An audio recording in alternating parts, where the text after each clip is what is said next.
Hello friends, ഞാൻ ഫെമി മുനീർ. പുതിയൊരു വീഡിയോയിലേക്ക് എല്ലാവർക്കും സ്വാഗതം. ഇപ്പോൾ മാങ്ങയുടെ സീസൺ ആണല്ലോ, അപ്പോൾ നമുക്ക് പച്ചമാങ്ങ ഉപയോഗിച്ചിട്ട് ഇൻസ്റ്റൻ്റ് ആയിട്ടുള്ള ഒരു അച്ചാർ തയ്യാറാക്കി എടുക്കാം.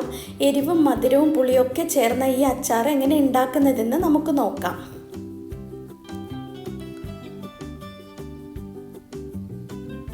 ചോറിൻ്റെ കൂടെ നമുക്കൊരു സൈഡ് ഡിഷായിട്ട് ഇത് കഴിക്കാം. ചപ്പാത്തിയുടെയും കൂടെയൊക്കെ നമുക്കിത് കഴിക്കാം. വളരെ ടേസ്റ്റിയാണ്.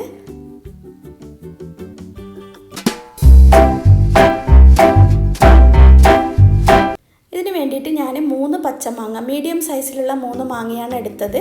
അതുപോലെ 2 ക്യൂബ് വെല്ലം എടുത്തിട്ടുണ്ട്. മാങ്ങ തൊലിയൊക്കെ കളഞ്ഞ് ഇതുപോലെ മുറിച്ചിടണം. വെല്ലവും നമുക്കൊന്ന് ചെറുതായിട്ടൊന്ന് പൊടിച്ചെടുക്കണം. ഇനി ഒരു പാനിലേക്ക് 1 ടേബിൾ സ്പൂണ് സൺഫ്ലവർ ഓയിൽ ഒഴിച്ചു കൊടുക്കാം.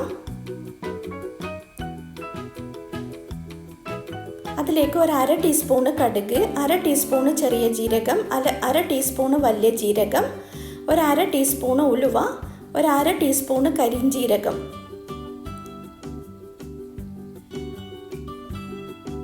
ഇവയൊക്കെ ചേർത്ത് കൊടുക്കാം. കരിഞ്ഞു പോകരുത്. ഒരു 1/2 ടീസ്പൂണ് കായത്തിൻ്റെ പൊടിയും കൂടെ ചേർത്ത് കൊടുക്കാം. ഫ്ലെയിം കുറച്ചിട്ട് നമുക്കിത് ചേർക്കാം. കടുകൊക്കെ പൊട്ടി വരുന്നുണ്ട്. ഇനി നമ്മളിതിലേക്ക് 3 വറ്റൽമുളക് മുറിച്ചത് ചേർത്ത് കൊടുക്കണം. അതുപോലെ 3 പച്ചമുളക് നീളത്തിലരിഞ്ഞതും കൂടെ ചേർത്ത് കൊടുക്കാം.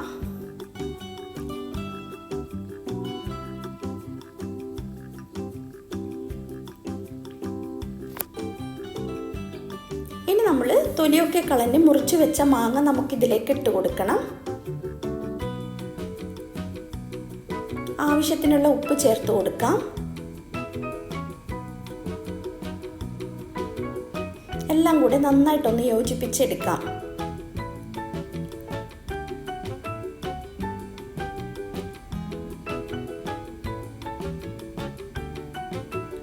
ഇനി ഈ മാങ്ങ നമുക്കൊന്ന് വേവിച്ചെടുക്കണം. ഒരു 1/4 കപ്പ് മാത്രം വെള്ളം ഒഴിച്ചിട്ട് ഒന്ന് അടച്ച് വെച്ച് ഒരു 5 മുതൽ 8 മിനിറ്റ് വരെ നമുക്കിതൊന്ന് വേവിച്ചെടുക്കാം.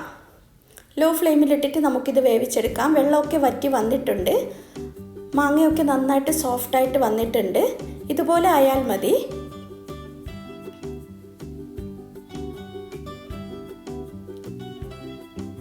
ഇനി നമ്മൾ ഇതിലേക്ക് പൊടിച്ചു വെച്ച വെല്ലം ചേർത്ത് കൊടുക്കണം, ജാഗറി.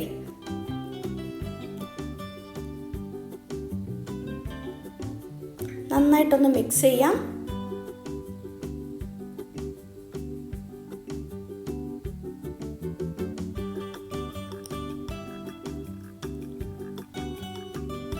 ഒരു ടേബിൾ സ്പൂണ് കാശ്മീരി മുളക് പൊടി ചേർത്ത് കൊടുക്കുന്നുണ്ട്. എരിവുള്ള മുളകാണെങ്കിൽ 1 ടേബിൾ സ്പൂണ് ചേർക്കേണ്ട ആവശ്യമില്ല.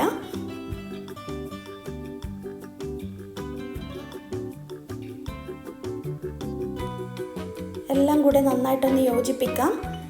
ഈ വെള്ളമൊക്കെ നന്നായിട്ട് ഉരുകി വരുന്നത് വരെ നമുക്കിതൊന്നും കൂടെ ഒന്ന് കുക്ക് ചെയ്തെടുക്കണം.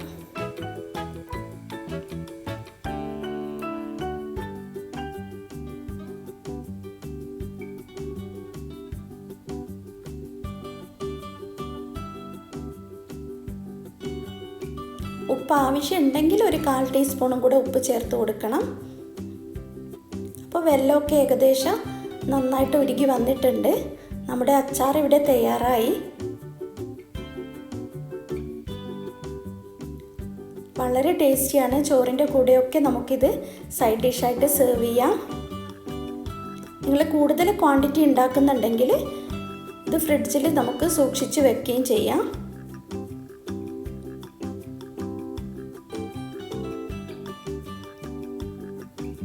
അപ്പോൾ നമ്മുടെ ഇൻസ്റ്റൻറ്റ് മാംഗോ പിക്കിൾ നിങ്ങൾക്ക് ഇഷ്ടമായിട്ടുണ്ടെങ്കിൽ ലൈക്ക് ചെയ്യാനും ഷെയർ ചെയ്യാനും മറക്കരുത്.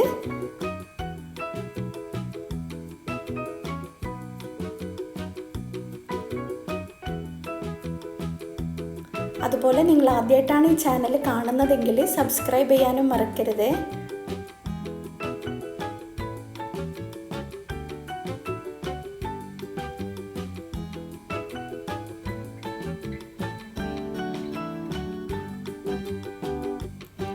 നിങ്ങൾ കൂടുതൽ ക്വാണ്ടിറ്റി ഉണ്ടാക്കുന്നുണ്ടെങ്കിൽ ഇതുപോലുള്ള ഒരു ഗ്ലാസ് ജാറിൽ ഇട്ടിട്ട് നമുക്ക് ഫ്രിഡ്ജിൽ സൂക്ഷിച്ച് വെക്കാം.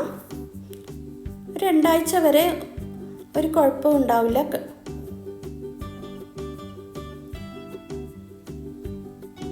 അപ്പോൾ പുതിയ വീഡിയോ ആയിട്ട് വീണ്ടും കാണാം. ബൈ.